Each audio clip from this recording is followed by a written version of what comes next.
Yo, what is good with y'all boys? It's me Swoopy here and welcome back to a brand new video. Now in today's video I'll be showing you guys how you can end up completing the Crimson Cavern Bestiary with everything shiny and sparkling. As you guys can see, I have everything shiny and sparkling. I'm going to be showing you guys how you can end up doing that inside of this video. Now before you get to this video, make sure you guys do smash the like button and hit that subscribe button, as I would really appreciate it. But yeah, let's not waste no more time and get directly into this video. Alright guys, now let's go ahead and get started. So our first fish is going to end up being the red spotted blenny, and this is going to end up being a common fish. Now you can end up finding this fish through crab cages, so what you're going to want to end up doing is going over to Boostwood or wherever you end up buying your crab cages and get yourself like maybe like 2,000 to 3,000 of these, because you're gonna need a lot of them. And basically all you're gonna want to end up doing is literally just placing them down. You can end up stacking them on top of each other, which is kind of new. If you're an old player, you know you would have to like place them around and they couldn't stack on each other. But all you're just gonna want to do is end up stacking these on each other, and literally you can end up just reeling in a bunch of fishes over here. So just end up waiting for yourself to end up catching them fishes, and then you'll be good for that one. And then we can end up moving on to the next fish.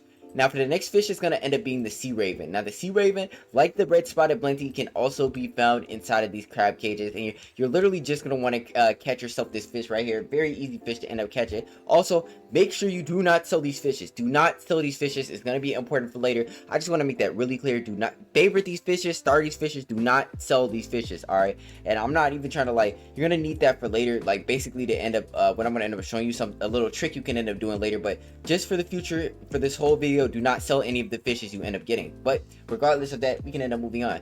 Next up is going to be the red crab squid. As you guys can end up seeing, this is now for this one, this is actually one of the fishes you're gonna have to end up catching. And pretty much this fish, it doesn't require any bait. It doesn't have a favorite bait. The weather is preferred weather is clear, and the time is gonna be daytime. So it's a pretty easy fish to end up catching. If you can't catch it, just try switching to a rod with like kind of a lower lug. But yeah, I would just recommend getting it. It's a pretty easy fish to end up getting, guys. Just go ahead, fish. This isn't one of the fishes you have to go out of your way to end up getting, but we can end up moving on to the next fish.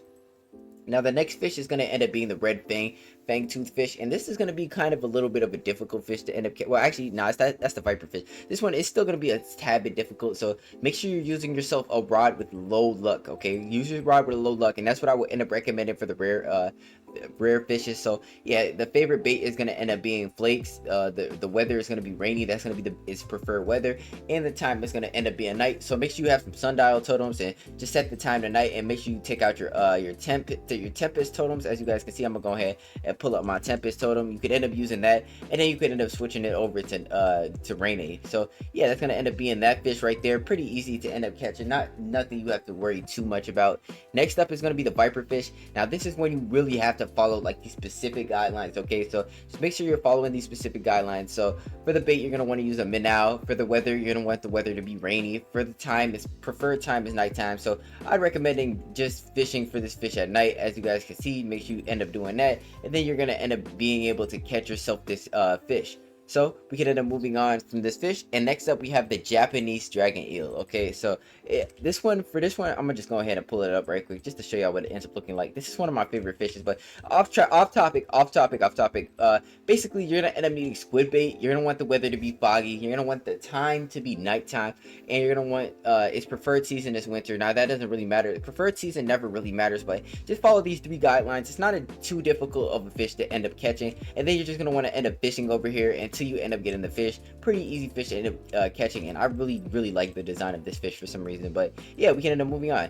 Next up is going to be the vampire squid, and as you guys can see, the preferred bait is a truffle worm. Obviously you don't have to use a truffle worm, but that's just what it recommends. This is where you really want to switch over to your rods with good luck. And then yeah, as you guys see, truffle worm, weather foggy, time night, and that's gonna be all of his preference stuff. So yeah, it's a pretty easy fish to end up catching. Just fish, and then eventually you'll be able to get it. We can end up moving on.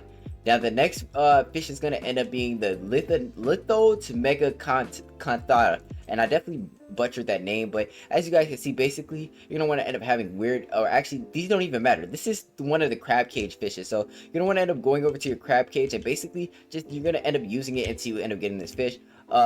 I use the Aurora Borealis. I'm not sure if that actually boosts luck out of crab cages. I'm not sure, but just to be safe, I recommend just using the Aurora Borealis to end up catching this fish right here.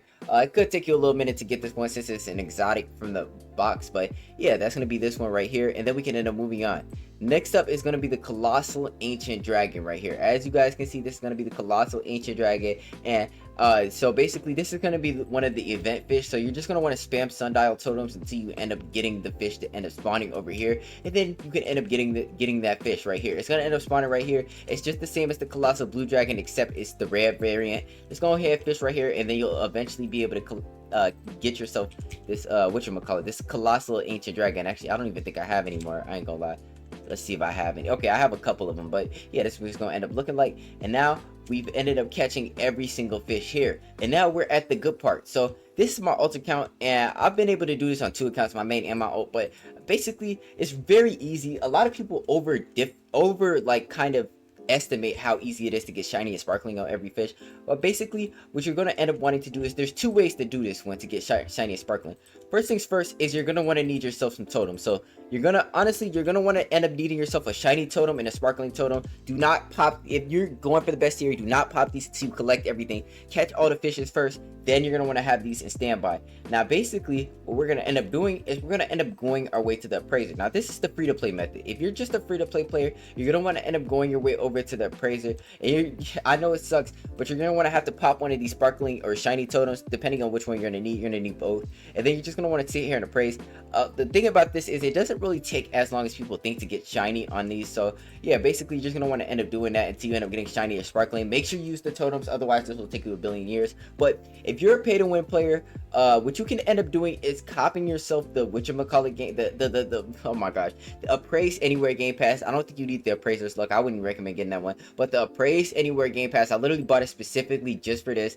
You could end up doing the appraise method where you could just literally appraise from your inventory. This is a lot faster than talking to the appraiser lady, and as you guys can see, this is literally the method to appraising your fishes super fast. I ain't gonna lie, this is what I would end up recommending if you have like just some spare Robux on you. Like, I ain't gonna lie, I recommend doing this, but if you don't, you always can go ahead and go over to the appraiser, and then you can end up just sitting here and appraising that, and that's gonna end up wrapping up the bestiary. And once you do end up collecting everything for the bestiary, what we're gonna end up doing is just going back. You'll eventually be able to get yourself the Ruinous Oath sword. As you guys can see, this is the sword I end up having. This is the best sword inside of the game, and it's honestly it's overhyped. It's not that difficult to get. I'm not gonna lie. You'll be grinding here for a little bit, but it's not difficult to get. And as you guys can see, it's absolutely sick. It has really good stats: 95% lug, alert speed, 500% lug, 0.1 control, 30% really resilience. So yeah, I'm gonna just go ahead and use it a couple times. I also did do a full showcase of this rod, but that's gonna be the whole bestiary right here. You've seen the rod. It's absolutely a really cool rod. It has slashes,